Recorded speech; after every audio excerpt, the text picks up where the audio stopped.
ऐसा धोखा कर रही हो हमारे साथ में? हाँ, हमारी हमदर्द बनकर हमारी पीठ में छुरा घोंप रही हो। ये आप क्या कह रहे हैं? किस तरह का धोखा किया है मैंने आपके साथ? सब पता चल गया है हमें। मिस्टर रावत के साथ दुश्मनी का केवल एक दिखावा है। तुम दरअसल उनके साथ मिली हुई हो और हम सबको धोखा दे रही हो। किस बिना पर आप ये इल्जाम लगा रही हैं मुझ पर बीना जी?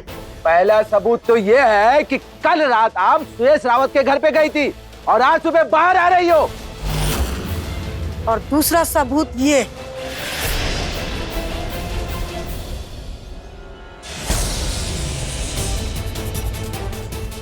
हम सब ने ये तस्वीरें देख ली हैं।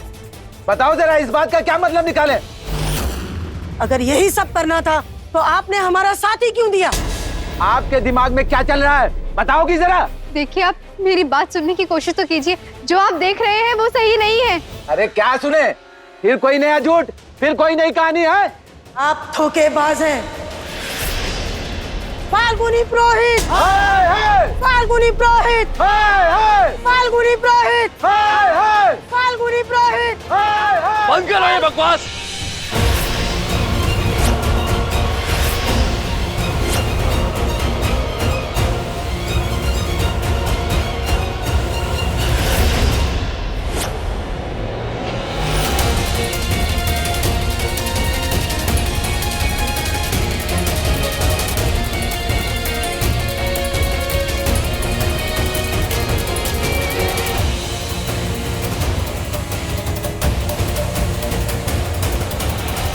अब पूछिए क्या पूछना है। जो बकवास तुम लोग कर रहे हो ना, वो सब मैंने सुनी है।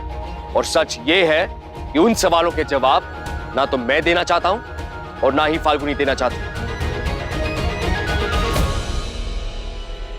फाल्गुनी अभी भी इस घर की बहू है। अगर रात को वो इस घर में रुकी है तो उससे आप लोगों को कोई मतलब नहीं होना चाहिए। अच्छा, वो जो आपके गले लगी हुई थी उनसे भी कोई मतलब नहीं होना चाहिए? नहीं, कोई मतलब नहीं होना चाहिए। फाल्गुनी और मेरा अभी तक तलाक नहीं हुआ है। एक पत्नी को अपने पति के गले लगने के लिए पहले क्या आप लोगों के बारे में सोचना पड़ेगा? बताइए। फाल्गुनी छोटे बच्चे को लेकर परेशान थी, जिसे सोचकर वो मेरे गले लगकर रो रही थी, जिसकी फोटो देखकर आप लोगों ने इसके ऊपर पत्थर मारा है। फाल्गुनी भले ही आप लोगों का साथ दे रही हो, लेकिन मैं और फाल्गुनी कभी एक नहीं हो सकते।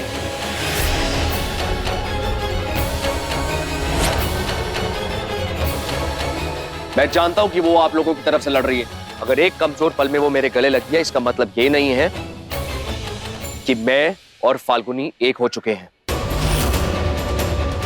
मैं और फाल्गुनी नदी के वो किनारे हैं जो कभी भी एक नहीं हो सकते।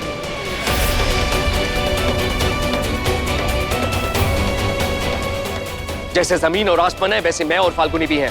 ना तो हमारी सोच मिलती है और ना ही हम एक जैसा कुछ कर सकते हैं। तो मेरी दुश्मन है, मेरी दुश्मन थी और दुश्मन रहेगी। लेकिन इसका मतलब ये नहीं है कि आप मेरी बीवी पे पत्थर मारेंगे और मैं चुपचाप खड़ा रहूंगा। मैं अभी पुलिस को बुलाता हूं और आप लोगों को अरेस्ट करवाता हूं। उसके माथे से जो खून निकल रहा है उसका सबूत मैंने देखा है अपनी आंखों से, और कोई सबूत देने की जरूरत नहीं है। ऐसा मत कीजिए साहब, हम लोग फाल्गुनी जी से माफी मांग लेंगे। माफी मांगने से क्या उसकी चोट ठीक हो जाएगी? हमें माफ कर दीजिए फाल्गुनी जी। हम ही बिना बात ही आप पे शक किया, हम बहकावे में आ गए थे। आइंदा ऐसी गलती नहीं होगी, हमें माफ कर दीजिए। सुरेश प्लीज फोन मत लगाइए। गलतियां तो इंसानों से ही होती हैं ना,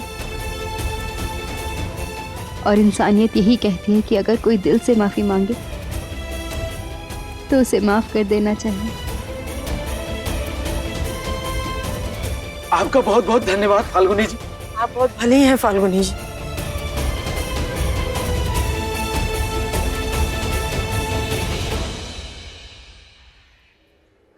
थैंक यू। इसकी कोई जरूरत नहीं। अगर तुम्हारी जगह कोई और होता ना तो मैं यही करता जो मैंने अभी किया, क्योंकि मैं बदतमीजी बर्दाश्त नहीं कर सकता। आप जुबान से कुछ भी कहिए सुरेश, जो मैंने आपकी आंखों में देखा है वो तो यही है कि आप मुझसे बहुत प्यार करते हैं और हम दोनों बहुत जल्दी एक हो जाएंगे। क्या सोच रही थी? तुम्हें दिखाई नहीं दिया कि इन लोगों ने इतनी जल्दी तुम पर शक करना शुरू कर दिया?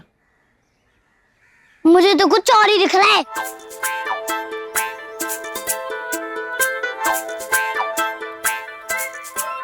फाल्गुनी आंटी की चोट दिख रही है मुझे। अब आप केवल बात करते रहोगे या दवाई भी लगाओगे? जिसने घाव दिए हैं दवाई भी वही लगाएंगे, मैं नहीं लगाऊंगा। रहने दो लड्डू, इतनी बड़ी चोट नहीं है, मैं ठीक हूँ। चोट गहरी हो या ना हो मुझे कोई फर्क नहीं पड़ता। जब आपके घर के सामने इन्हें चोट लगी थी तब तो आपने दवाई लगाई थी। तब इन्होंने तो नहीं कहा था जिसने जख्मी किया है वही दवाई लगाएगा। श्रेष्ठ रावत चुप है, मतलब इनको कोई प्रॉब्लम नहीं है, क्योंकि अगर इनमें प्रॉब्लम होती तो अब तक 100 बातें सुना चुके होते। अब चलो।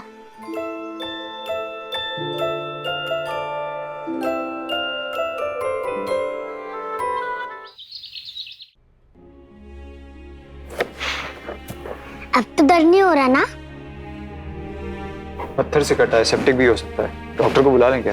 नहीं नहीं, मैं बिल्कुल ठीक हूँ। चोट भी इतनी गहरी नहीं थी और अब तो लड्डू ने दवाई भी लगा दी है ना? कारीगरों को ऐसी हरकत नहीं करनी चाहिए थी। इन लोगों से और उम्मीद भी क्या की जा सकती है? देखो अभी भी समय है, सोच लो, मान लो मेरी बात। ये ड्रामेबाजी, ये धरनेबाजी, ये हड़ताल, ये सब खत्म कर दो। इस घटना को अपने फायदे के लिए इस्तेमाल करने की कोई जरूरत नहीं है सुयश। मैं इन लोगों का हक जिन्हें सच और झूठ का फैसला लेना नहीं आता, जिन्हें सही और गलत के बारे में कुछ पता नहीं है, जो किसी के भी बहकावे में आके कुछ भी बोल जाते हैं, अपनी अक्ल नहीं लगाते, उन लोगों का साथ देना चाहती हो तुम? नहीं, मैं ऐसे लोगों के खिलाफ हूं। पर जो आपने बातें मुझसे कही हैं वो कारीगरों के लिए कम और आपके लिए ज्यादा खरी हैं सुयश। इन कारीगरों को इंसाफ दिलाने आई थी, न्याय दिलाने, और उन्हें न्याय दिलवा कर ही रहूंगी। लेकिन अगर ये भटकेंगे तो मैं इन्हें रास्ता भी दिखाऊंगी, इन्हें साथ में लेकर चलूंगी। अब ये लड़ाई सिर्फ इंसाफ की है और किसी चीज की नहीं। तो ठीक है, लड़ती रहो और ये दर्द सहती रहो।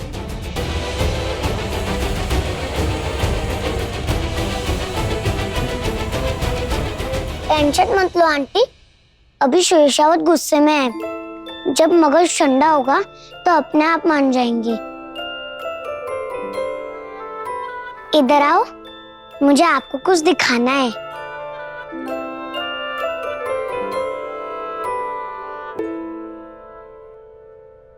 आओ आंटी, ये देखो कितने सारे खिलौने। शेषावत ने बोला है कि मैं इन सब खिलौनों से खेल सकता हूँ। पहले मैं यहाँ अपने आप आ गया था, तब उन्होंने कहा था कि इन खिलौनों से मत खेलना। फिर पता नहीं क्या हुआ, उन्होंने बोला कि जब चाहे तब आ जाना खेलने के लिए।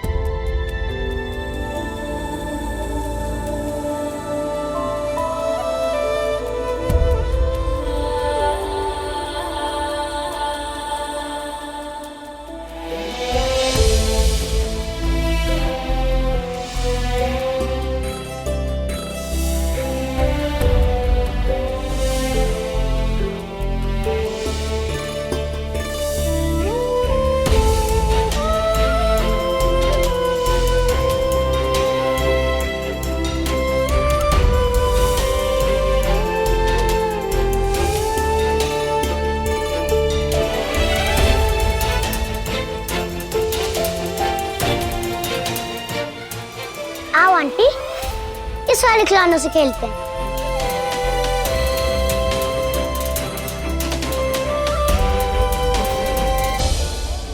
खेलो ना आंटी। बताओ क्या खेलना है? इस टैडी से खेलते हैं।